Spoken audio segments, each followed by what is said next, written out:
va nomus qildirgan bir voqea yuz berdi.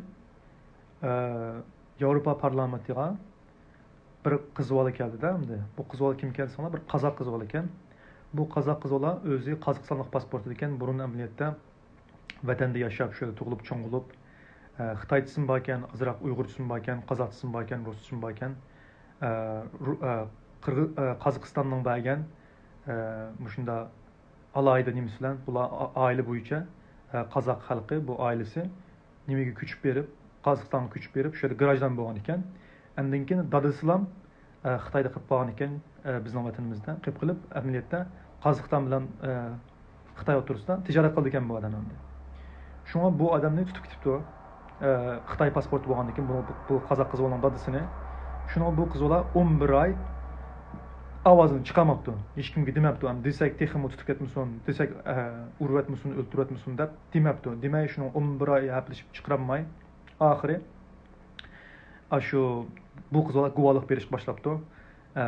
Mayli sotsial medyada bo'lsin, mayli xabar kanallari bo'lsin, mayli Qozog'istondagi ilgilik yoki bo'lmasa Qozog'istondagi munosabatlik organlar bo'lsin, shu yerda bu qizlar o'ziniki ovozini chiqarib, mening dadamni nima deb tutib oldi, mening dadamning hech qanday gunohi yo'q, bu odam bir tijoratchi, hech qanday siyosat bilan, din bilan aloqasi yo'q deb dadasining da'vosini qilgandan keyin Xitoy darhol bu qizga telefon qilib, bu da'volarni to'xtatgan, biz sening dadamni qo'yib berdik deb uyga olib borib, uydagi nazarband qilib uyga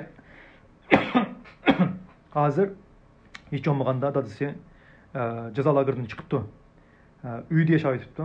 Uyda nazarband ekan, lekin bu hozir yo'l minib dadasini Qozog'istonga sog' salomat akilishningki yo'lni qo'yibdi.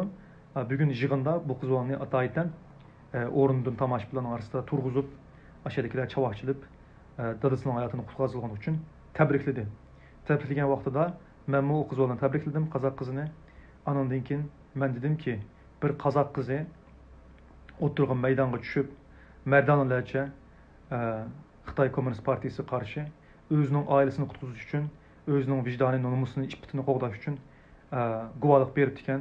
Lekin nada bizning yigitlarimiz, nada bizning qizlarimiz yana nurg'un mukib yurgan bu ishlar o'tab ketdi deb dadam kadrdi, anam o'qituvchi, ularga chekilmaydi deb dunyoning har qaysi yerlarida yurgan balki minglarcha Uyg'ur bor.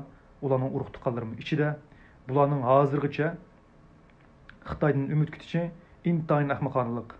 Siz gap qilmasangiz uyingizlarni o'ldiradi. Ko'rdingizmi mana qozoq qizlar dadasi uchun dastur ekan, dadasining hayotini qutqizibdi.